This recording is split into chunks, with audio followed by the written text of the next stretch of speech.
অনাবিল আনন্দ দীর্ঘজীবী হওয়ার পথ। এই চ এব সাত্ত্বিক ভাবারাজসহ তামসা চ এ মত্তে এব ইতি তান বৃদ্ধি ন তহং তেনু তে ময়ি।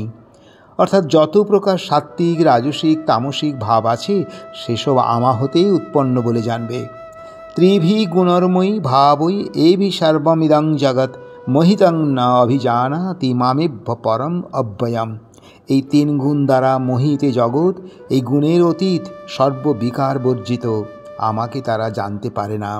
দেবৈ হি এষা গুণময়ী মম মায়া দূরত্বয়া মাম এব এ প্রপদ্যন্তে মায়াম এতাম তরন্তি তে। অর্থাৎ আমার এই গুণময়ী দেবী দৈব মায়া অত্যন্ত দুস্তর, পার হওয়া অত্যন্ত কঠিন, শুধু আমার শরণাগত রাই অতিক্রম করতে পারে।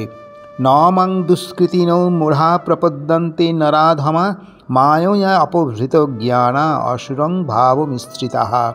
পাপকর্মা মূঢ়া নরাধমরা মায়ার দ্বারা বিবেকহীন ব্যক্তি আমার শরণ ও ভজনা করে না।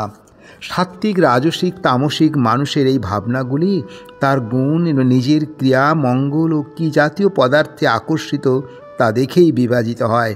যেমন সাত্ত্বিকরা দেবগণের পুজো করে, রাজসিকরা রাক্ষসের পুজো করে, তামসীরা ভূত প্রেতের পুজো করে। এই তিন গুণের ভাবনায় মানুষ মোহিত হয়ে রয়েছে তাদের কর্ম পদার্থের স্বভাবে, যা ক্ষণস্থায়ী ভোগের পিছনে দৌড়াচ্ছে ও ক্ষণস্থায়ী কাজই করছে। ভগবান বলছেন দৈব গুণময়ী মায়া দূরত্বয়া। দূরত্বয়া মানে মানুষ মরীচিকা দেখে যেমন জল বলে ভুল করে, আবার দৌড়তে থাকে, জানে না জল নেই, তবুও দৌড়ায়, অবশেষে মৃত্যুবরণ করে।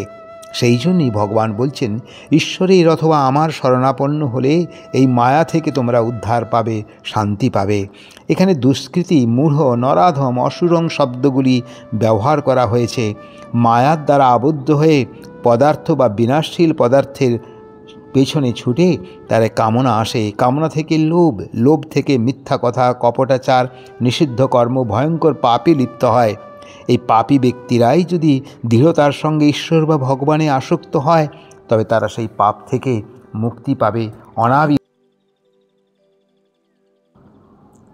আনন্দ ও দীর্ঘ জীবন লাভ করবে।